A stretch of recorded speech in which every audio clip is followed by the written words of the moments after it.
আমি চিত্রাঙ্গদা, রাজেন্দ্র নন্দিনী।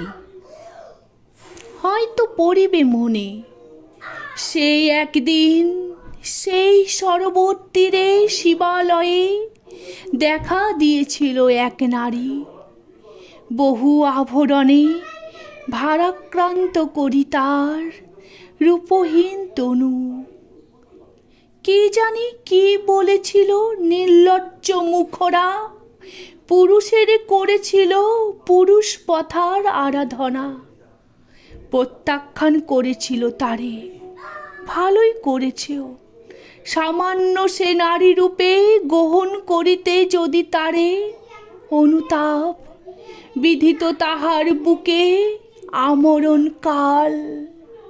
প্রভু, আমি সেই নারী, তবু আমি সেই নারী নহি, সে আমার হীন ছদ্মবেশ। তারপরে পেয়েছিনু বসন্তের বরে বর্ষকাল অপরূপ রূপ, দিয়েছিনু শান্ত করে বীরের হৃদয় ছলনার ভারে, সেও আমি নহি। আমি চিত্রাঙ্গদা, দেবী নহি, নহি আমি সামান্য নারী। পূজা করি রাখিবে মাথায়, সেও আমি নহি। অবহেলা করি পুষিয়া রাখিবে পিছে, সেও আমি নহি।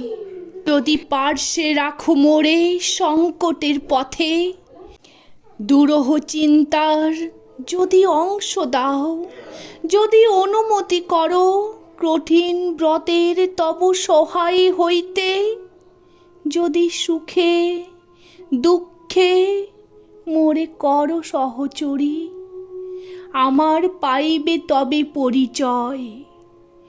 গর্ভে আমি ধরেছি যে সন্তান তোমার, যদি পুত্র হয় শৈশব বীর শিক্ষা দিয়ে দ্বিতীয় অর্জন করি তারে একদিন পাঠাইয়া দেব যবে পিতার চরণে। তখন জানিবে মোরে প্রিয়তম, আজ শুধু নিবেদি চরণে আমি চিত্রাঙ্গদা, রাজেন্দ্র নন্দিনী।